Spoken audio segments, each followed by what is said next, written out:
استغفر الله العظيم استغفر الله العظيم استغفر الله العظيم الذي لا إله إلا هو الحي القيوم وأتوب إلى حضرة النبي المصطفى رسول الله صلى الله عليه وسلم وعلى آله وأصحابه ومن تبع لدينه إلى يوم الدين وإلى أرواح جميع مشايخنا ومعلمينا ووالدينا وذوي الحقوق علينا ولجميع المؤمنين ومؤمنات المسلمين ثم إلى أرواح فقاموا وجاهدوا أنفسهم إلى هذا المسجد ثم إلى رسول الشيخ القادر الجيلاني والشيخ محمد سلمان المهدي والشيخ محمد أرشد بن عبد الله البنجاري والشيخ محمد كاشف الأنوار بن حجي إسماعيل البنجاري والشيخ محمد سلمان بن البانجري والشيخ محمد زين بن عبد الغني ثم إلى رشاد بن أستاذ بن أسلام والشيخ بن بكر بن حجي بن الدين والشيخ محمد الزهدي بن الشيخ محمد ثم إلى رشاد الشيخ حاتم بن سلمان جليس بن الشيخ محمد شكر ونس ثم إلى رشاد أبي الشيخ بن عبد الله ثم إلى رشاد زين بن مسلم هذا الكتاب الشيخ زين الدين المنبري والشيخ محمد بن عمر البنداني شيخ الفاتحة.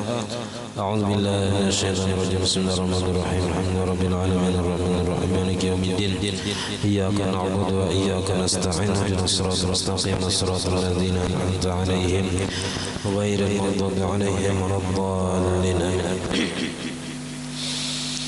بسم الله الرحمن الرحيم الحمد لله رب العالمين اللهم صل وسلم وبارك على سيدنا محمد وعلى آله وصحبه أجمعين أما بعد سبحانك لا علم لنا إلا ما علمتنا إنك أنت العليم الحكيم ولا حول ولا قوة إلا بالله العلي العظيم رب اشرح لي صدري ويسر لي أمري واحلل عقدة من لساني يفقهوا قولي وسدد لساني واهد قلبي بحق سيدنا محمد صلى الله عليه وسلم.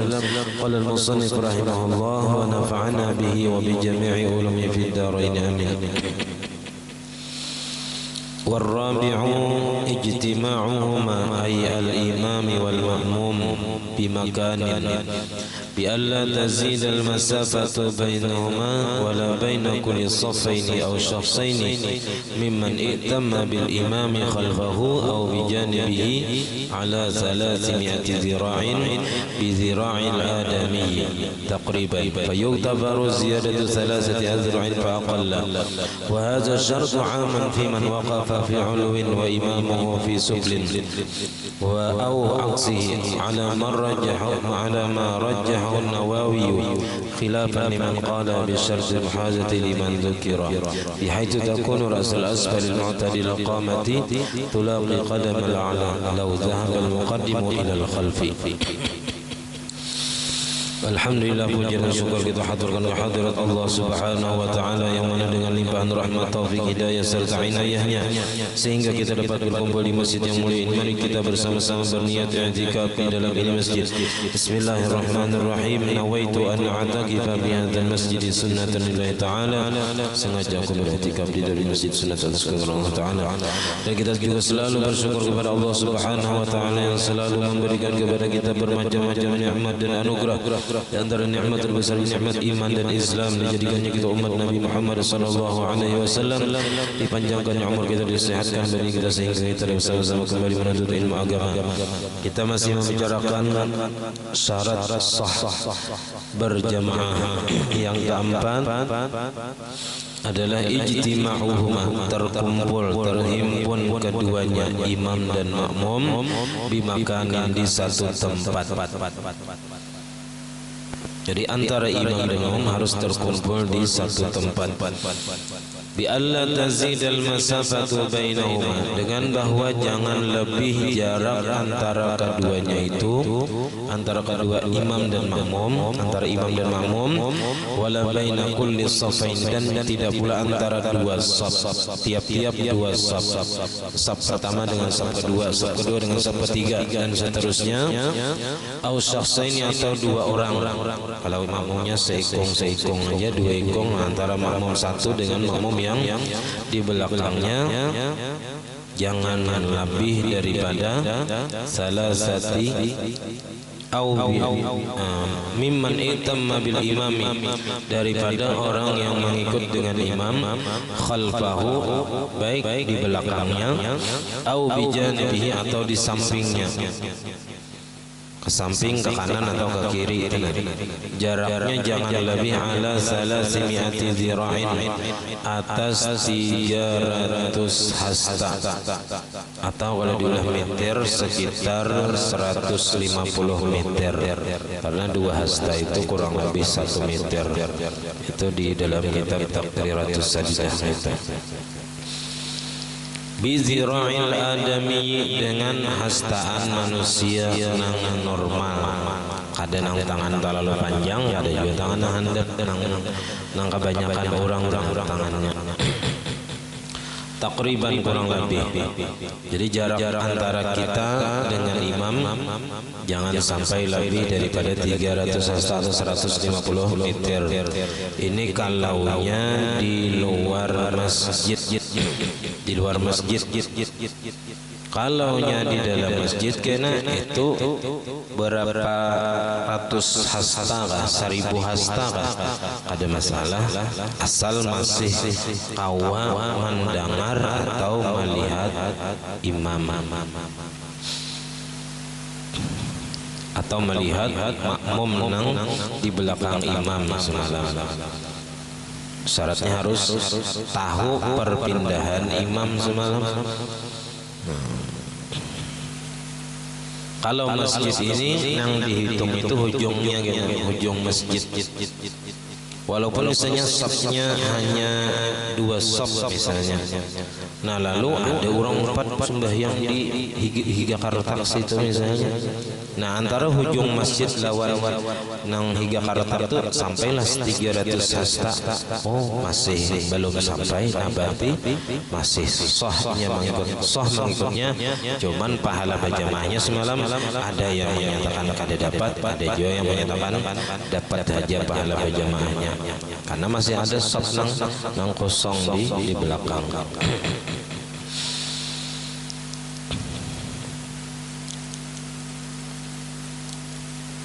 Fayutafaru ziyadatu salasati azru'in faqalla, maka dimaafkan lebih 3 hasta atau kurang. Kalau lebih 3 hasta atau 303 hasta misalnya, nah itu dimaafkan aja, karena tadi patokan ini takriban kurang lebih, artinya lebih sedikit 3 hasta aja lebihnya, nah itu masih hawa, masih sah mengikutnya. Wahazal syartu amun, dan ini syarat umum. Biman waqafa fi uluwin, pada orang yang berdiri di tempat yang tinggi, di loteng misalnya di tingkat pertama. Wa imamu fi suflin, dan imamnya di bawah di lantai dasar. Awaksi atau sebaliknya, imamnya di atas, makmumnya di bawah. Kita ini untung ada tingkat masjid, karena masih muat saja, luas saja halamannya masih. Kalau orang nak ada muat lagi halamannya ya bertingkat. Nah kita masih muat saja, masih sawah nampung.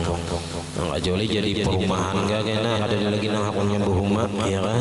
Generasi mudanya ada dan anaknya lagi buhuma, timbang-timbang taung baik dijual udah perumahan, nah bisa sudah. Banyak penduduknya jadinya, nah bisa kada muat lagi masjidnya. Nah bisa yang panitia berikutnya memikirkan kayak apa caranya supaya muat-muatnya. Nang Tuhan ini udah lagi berpikir ya Allah, nang anom pulang mulai jadi Tuhan, memikirkan.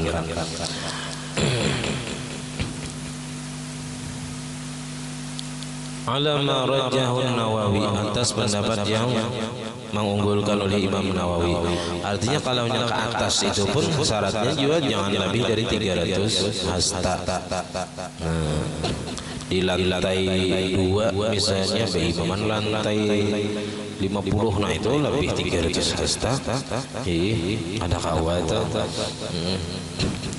Lawan juga kada kawa melihat juga, walaupun ada tangga, cuma kada cara untuk melihat atau mendengar imam tadi. Kalau lantai 2 lawan lantai 1 itu mungkin masih kawa imamnya menyaring. Kalau di tempat selain masjid, kalau di masjid itu, kalau di masjid ada batasannya tadi, ada batasannya. Kalau di masjid, kalau masjidnya tingkat 5 misalnya, tingkat 1, imamnya di bawah di lantai dasar, makmumnya di atas tingkat 5, diukur lebih 150 meter, ada masalah. Walaupun di lantai 2, lantai 3 kosong misalnya, nah itu kada apa-apa karena masih di dalam masjid. Jadi hukum dalam masjid ini lebih luas, lebih hukumnya lebih luas.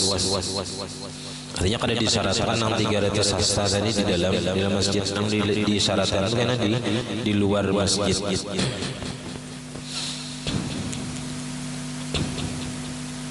Kayak Masjid Al-Karamah itu kan panjang. Kalau imamnya lawan jamaah, misalnya jamaah yang terakhir lakian itu jauh belakang hanyar binian, mungkin bisa lebih 150 meter misalnya, nah itu kada apa-apa karena masih dalam satu masjid lagi. Ataupun ada yang makmum di belakang sekali misalnya lakian ya, nah itu masih sah aja karena masih dalam satu masjid.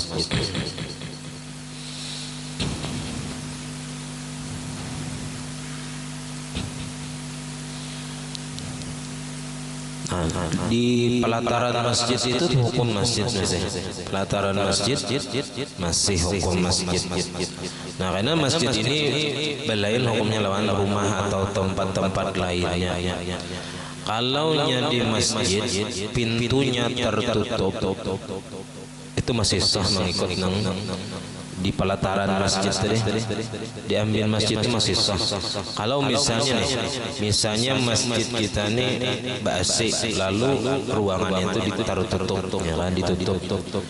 Nah itu nang di luar, nang di pelataran masjid itu masih sah walaupun pintunya tertutup, asal masih ada cara untuk mengetahui perpindahan imam, bisa dengan melihat ataupun dengan mendengar. Asal nang ada boleh masjid itu pintunya itu dipaku permanen, ditutup permanen. Kalau ditutup ataupun dikunci, disunduk, itu masih sah aja nang di pelataran masjid. Kecuali masjid itu ada di pelataran imbah pintu lawang, bawahnya langsung tanah, langsung keandaan sandal, nah itu ada di pelataran ngarannya. Kalau nang di luar itu bilanya tertutup, lawangnya kada kawa karena luarnya tadi lain masjid sudah, lain tempat sembahyang. Jadi kalau di kitab itu disebut rahbah, pelataran masjid, atau sufah, ahlu sufah. Nah itu orang-orang yang berada di pelataran masjid, diambil masjid.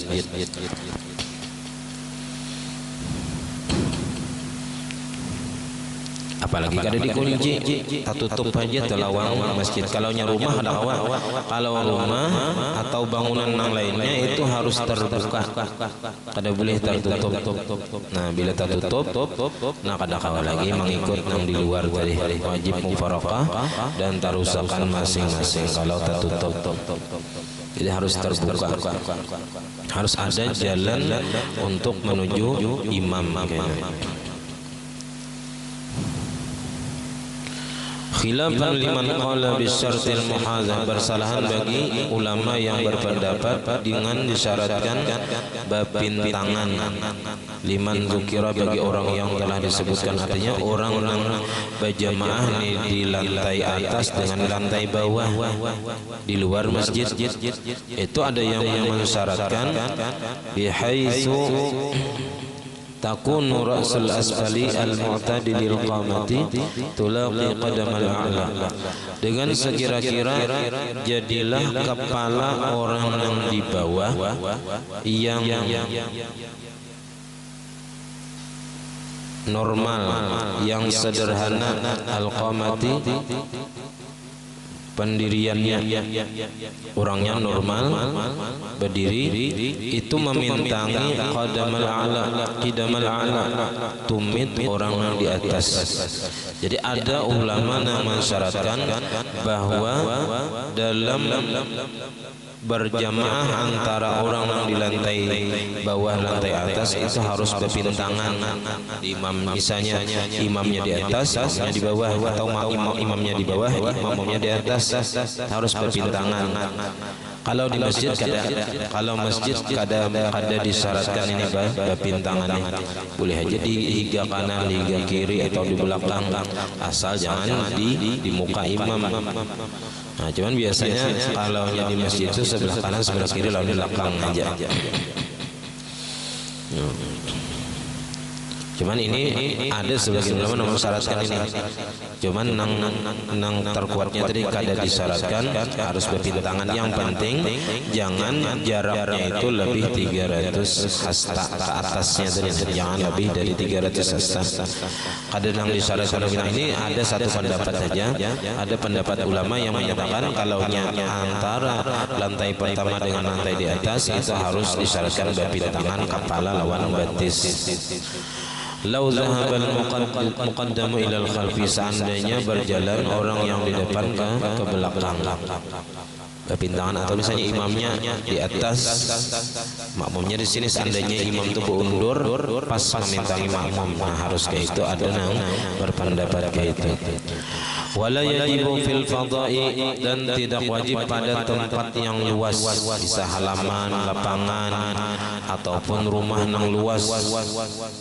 Ghairu zalika, selain yang demikian itu, selain harus jangan jaraknya itu lebih dari 300 hasta. Itu aja kalau di tempat yang luas. Dan ini kada beloteng, kada bertingkatkan. Jadi kalau di tanah lapang, di halaman, atau apa rumah yang luas, itu syaratnya hanya satu, yaitu jangan lebih dari 300 hasta. Fa in kana fi bina'in, maka jika adalah keduanya imam dan makmum itu di satu tempat, satu bangunan, au bina'aini, atau di dua bangunan yang berbeda, au kana ahaduhuma fi fadain, atau adalah salah satunya imam atau makmum fi fadain, di tempat yang luas, wal akharu fi bina'in, dan yang satunya di satu bangunan, wal jami'u ghairu masjidin, semuanya itu bukan masjid. Nah, bangunan tadi atau tempat yang luas tadi lain masjid, kan masjid ada juga yang luas. Maka usturita ma'a marra, disyaratkan beserta apa yang telah terdahulu hanifan baru saja, yaitu jangan lebih dari 300 hasta atau 150 meter tadi. Anda muhailin, disyaratkan ketiadaan mandinding, mahalat bainahuma, antara imam dan makmum. Jangan sampai ada yang mendinding menghalangi antara imam dan makmum, yamna'ur ru'yata, yang menegah akan melihat, awil istitraqa, atau mendatangi al-adi, yang biasa. Mendatangi biasa itu maju atau berjalan kahiga. Nah itu kadang nang babilok, nang berpaling dari kiblat tuh kada. Itu nang disebut mendatangi dengan adat kebiasaan. Bihaitsu, dengan sekira-kira, lau aradal wusula lil imam, jikalau menghendakinya sampai kepada imam, la yumkinuhu, kada memungkinkan akan dia, au yastasdirul qiblata, atau membelakangi akan kiblat. Jangan sampai mendatangi imam tadi kada mungkin, misalnya karena ada dinding menghalangi, dindingnya tadi kada ada lawangnya pulang. Nah ini kada kawa. Atau rumah itu kada ada isi lawang, adanya jendela aja, jendela tadi harus pakai akad pulang naik. Nah ini kada kawa. Kada kawa. Walaupun yang menghalang ini kaca, cuman kada ada tambus gesan sampai ke imam tuh kada ada. Melihat kawai, cuman kada kawa tambus sampai ke imam. Nah itu kada kawa beimaman kayak itu. Wa yuqalu li hadza, dan dikatakan bagi ini nang yastadbirul qiblata aw la yuqinu tadi izbirarun wa mu'tafun, berpaling dan berbelok. Nah, jangan sampai mendatangi dari berpaling dari kiblat atau berbelok dari kiblat.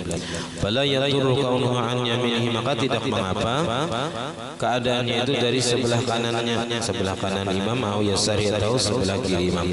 Kalau berjalannya bergeser ke kanan atau bergeser ke kiri itu kada apa-apa mendatangi imam. Nang kada boleh tadi berpaling dari kiblat, jalannya itu berpaling, berputar ke belakang itu, nang kada boleh. Nang boleh itu kan mendatangi imam berjalan ke hadapan atau bergeser ke kanan ke kiri. Ala fardi wusulihi lil imam, atas ditakdirkan sampainya kepada imam.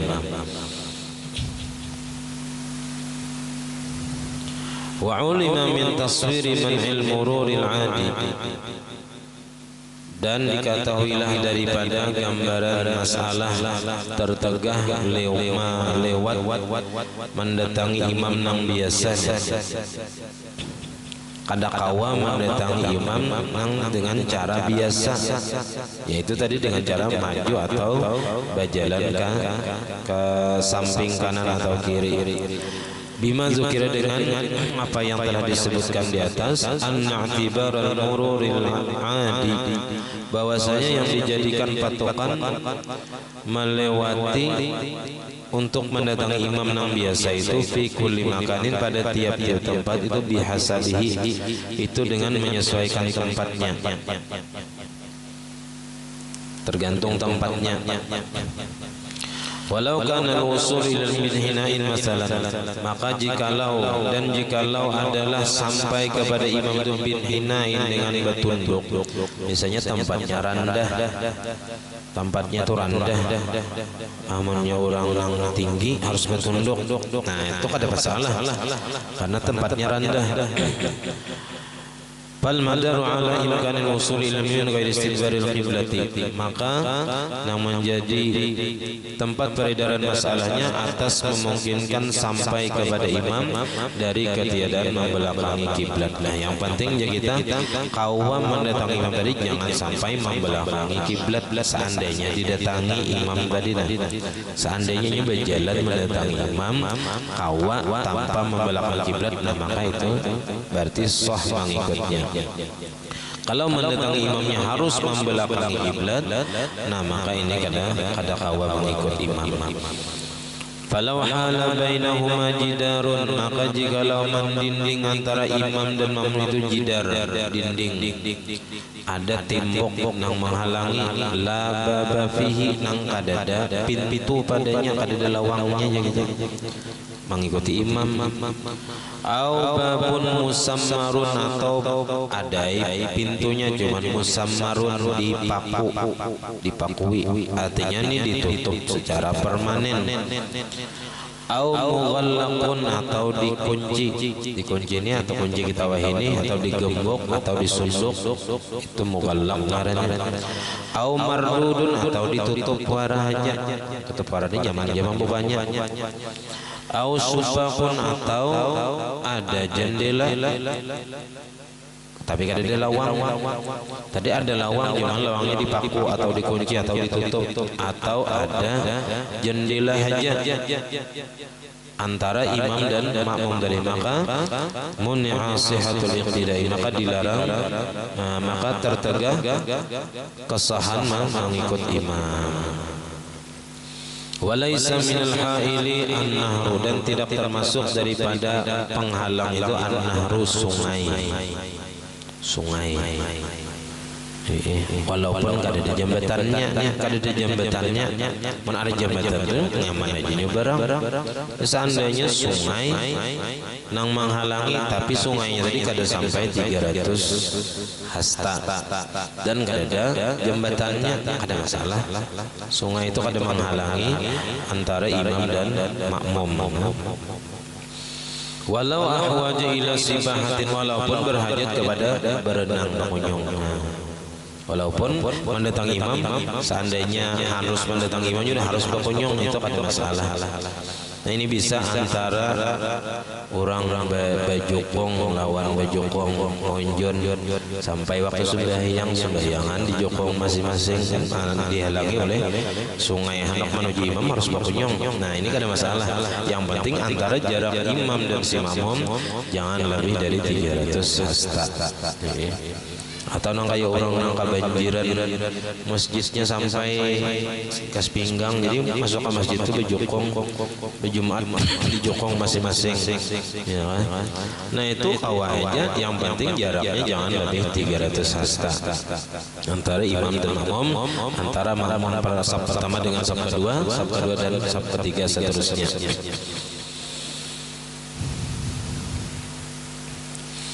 Walau syari'u dan tidak menjadi penghalang juga jalan raya, jalan umum. Seandainya hipok masjidnya sampai ke pinggir jalan, sampai ke seberang, terhalang oleh jalan, gak ada masalah. Ada masalah jalan itu walaupun orang lalu lalang di situ lewat. Jadi nong di sebelah jalan itu masih kawa mengikut lawan imam nang di masjid sini.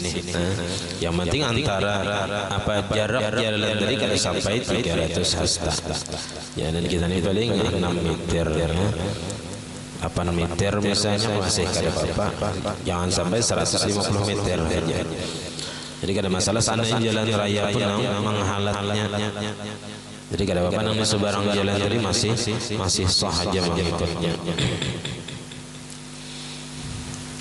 Wa in kazuratuhu, sekalipun banyak jalannya, ya, luas jalannya tapi kada sampai 300 hasta.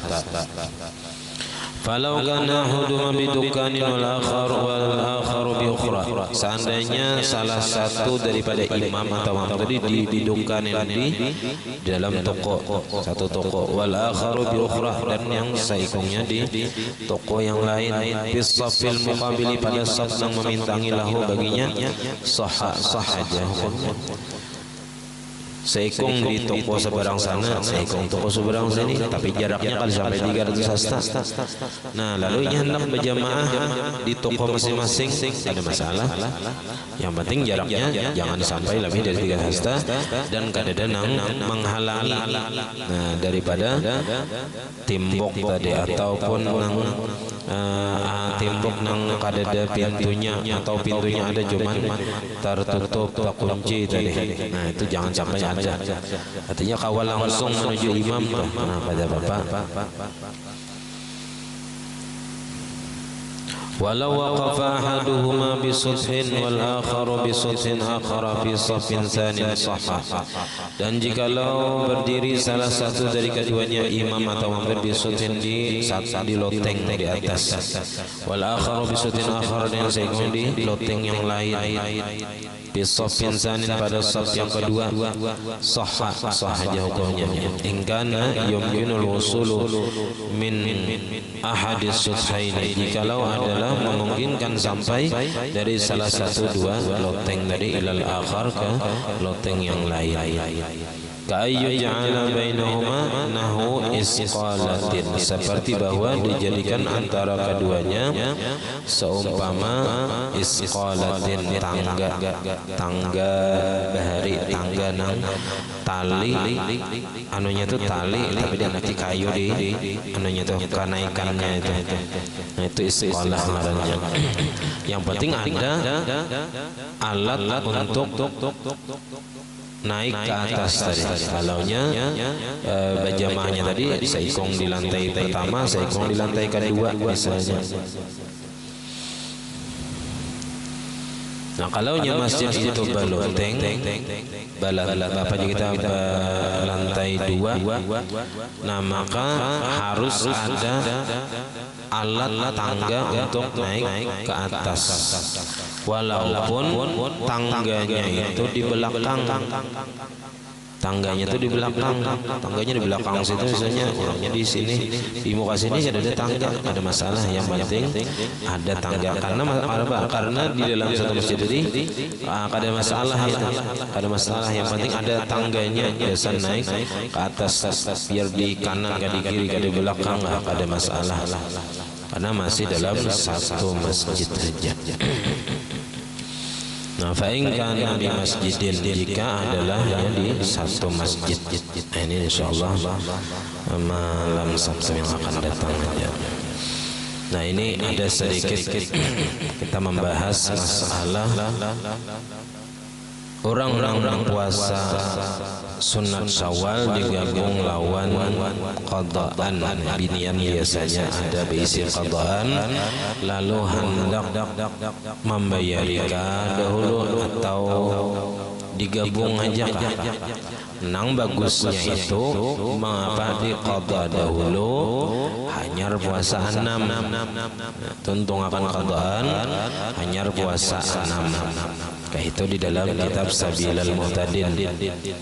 Nah, cuman seandainya hendak digabung jawabang, digabung sekali gawi aja nih, cuman kayak kawal lah istilahnya, pahalanya tuh dapat double. Mana puasa qadaan, mana puasa sunat Syawal, puasa Senin ulang 3. Hendak double nih, ya kan? Nah, itu beberapa pendapat ulama.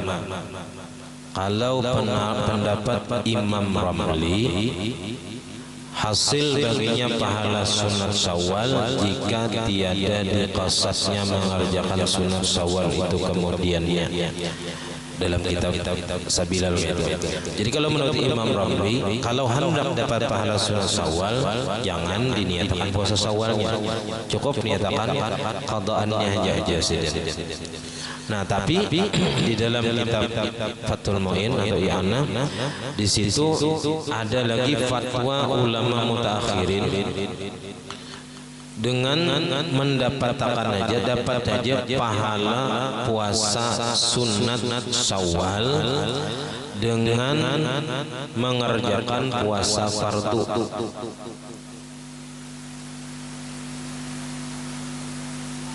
Nah, kalau di dalam kitab situ dapat saja puasa sunat dengan menggawi puasa fardu. Nah, tapi berbeda bagi pendapat Imam Nawawi dan Imam Asnawi.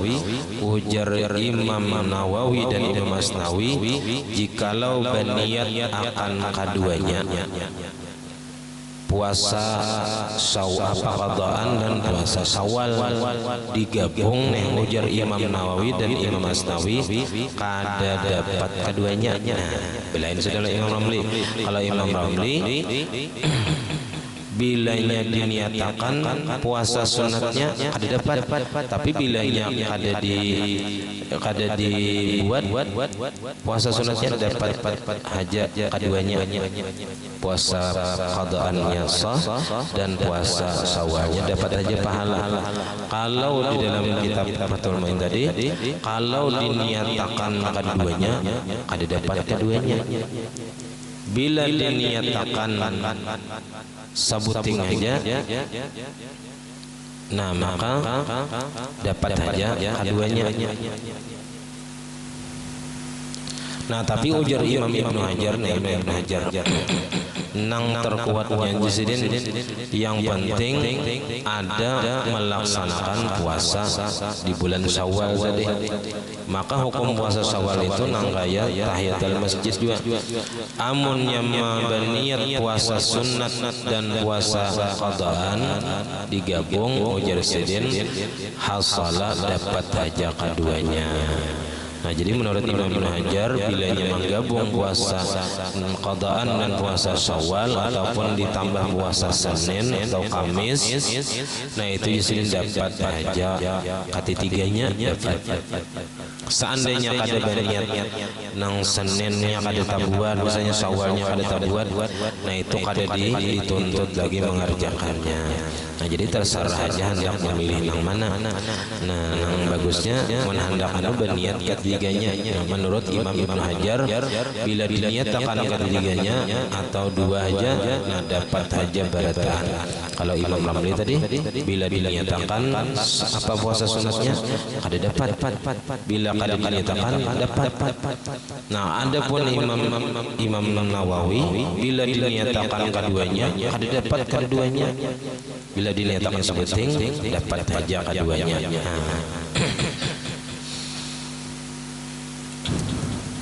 Jadi yang bagusnya itu niatnya itu diutamakan niat qada'annya dulu saja, khusus puasa esok hari daripada membayar qada'an puasa Ramadan tahun tadi dan puasa sunat Syawal dan puasa Senin sunat hari Senin.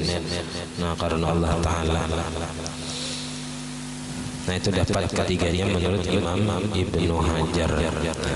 Jadi kalau khilafiyah ini kita terserah memilih karena sama-sama kuat saja pendapatnya ini, karena ini masalah furu'iyah yang di bawah aja, nah, bukan masalah usuliyahnya. Nah, salah khilaf minta ampun, minta halal, minta ridha. Ala hadhihi al-Fatihah.